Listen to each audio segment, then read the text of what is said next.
Europe is often hailed as the birthplace of democracy. The cradle of civilization nestled between the Aegean and Adriatic seas gave us Socrates, Plato, and Aristotle. Ancient Athens experimented with citizen assemblies and elected officials. It was a messy, imperfect start, but it planted a seed that grew through the centuries.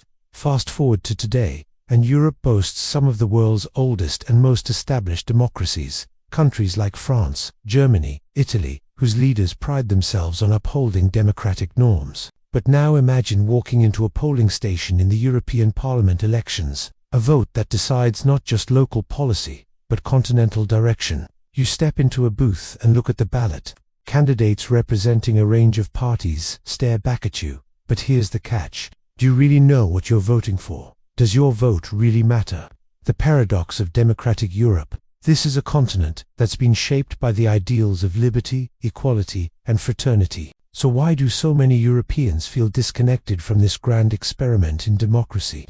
Well, that's where things get complicated. While most European countries hold regular free elections, when it comes to the European Parliament, things get murky. It's not a simple case of local politicians running for office. We're talking about a political system spread across 27 nations, each with its own language, culture, and perspective.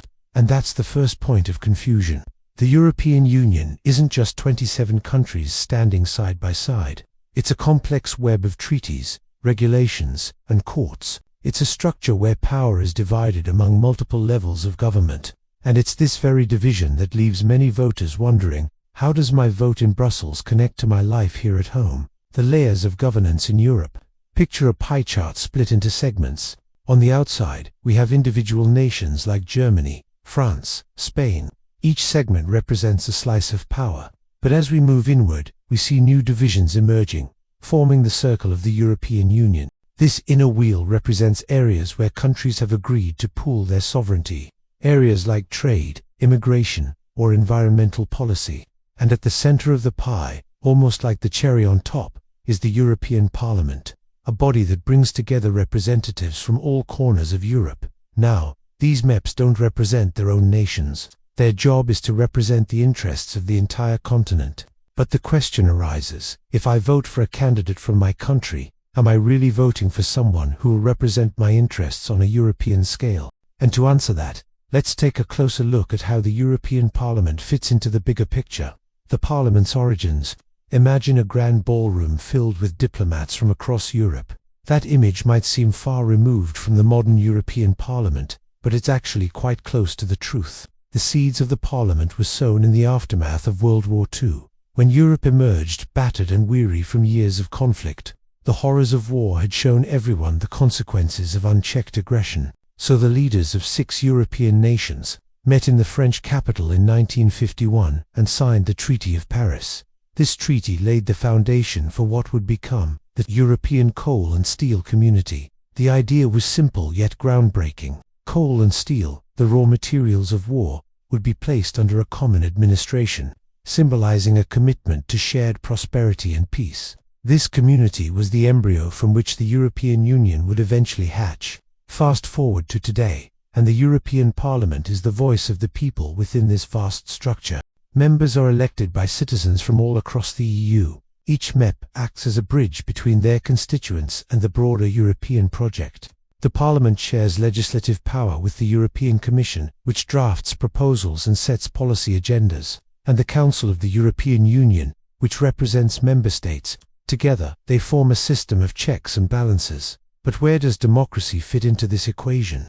The reality of representation. One of the cornerstones of democracy is the idea of direct representation. You vote for someone who shares your views, and they champion your interests in the halls of power. But in the complex world of the European Union, that relationship is not as straightforward. With 27 countries and 450 million citizens, it's impossible for any one person to truly represent all voices.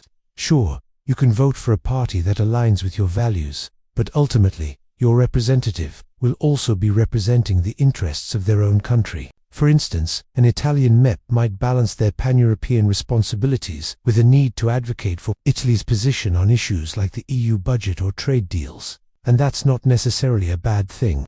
After all, Europe is not just a collection of individuals, it's also a collection of nations. The challenge lies in balancing those competing interests. The question then is, how can you ensure that your national interests are protected on the European stage? And the answer lies in understanding the dynamics of power within the EU. The dynamics of power within the EU. The European Union is often portrayed as a monolithic entity, a single powerhouse on the world stage. But behind that united facade lies a complex web of interests and power struggles. The EU's strength is derived from the combined power of its member states, but that power is not evenly distributed. Countries like Germany, France, and the UK wield significant influence, while smaller nations like Malta or Luxembourg have less clout, and that's just the beginning.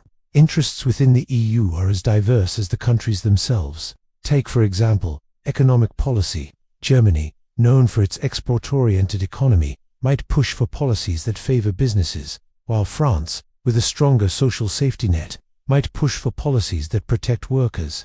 Then there's the issue of foreign policy. A united front is crucial when dealing with external threats.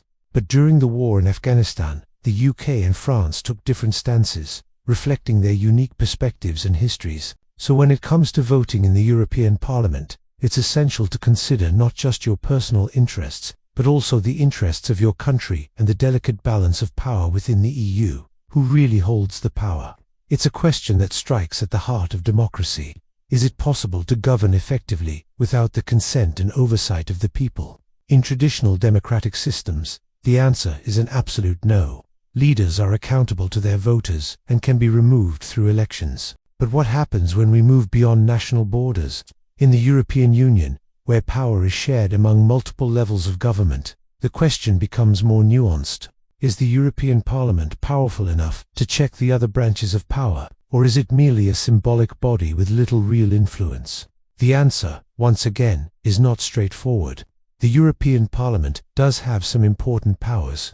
It plays a key role in shaping legislation, approving the EU's budget, and even holding commissioners to account. But its power is limited by the fact that the EU is not a fully fledged federation. Key areas such as defense and foreign policy are still primarily controlled by member states. And that's where the debate gets heated. Critics argue that this imbalance gives unelected bodies like the European Commission too much power, while supporters counter that it's necessary to protect the autonomy of national governments. Ultimately, the question of power in the EU is a balancing act. It's a constant negotiation between the desire for unity and the need for diversity. Finding the right balance is crucial for the health of any democracy. The importance of your vote. In a world where global events can overshadow local elections, it's easy to think that voting in the European Parliament is a waste of time. After all, how much impact can my vote really have on the complex world of European politics? But here's the thing, your vote does matter, and it matters a lot. By casting your ballot, you're not just choosing a representative, you're contributing to a grand experiment. An experiment in shared governance, an experiment in finding common ground among nations that once tore each other apart. The idea of the EU was born out of a desire for peace and prosperity. It was a bet on the idea that countries could work together, not just compete against each other. And that bet has paid off in ways that few could have imagined. Today, Europe stands as a testament to the power of cooperation. The EU's success stories are numerous. It's facilitated trade, boosted economies, and created a common market that has benefited millions. But this success story is not written in stone. It needs your voice, your vote, to keep moving forward. When you vote, you're not just exercising a right, you're fulfilling a responsibility. You're playing an active role in shaping the future of Europe. Don't underestimate the power that lies in your hands. Your vote is not a small thing. It's a brushstroke on the canvas of history. So go out there and make your voice heard. Let it be a resounding chorus that echoes across Europe. Make sure that your vote does matter. After all, it's not just about today. It's about building a better tomorrow.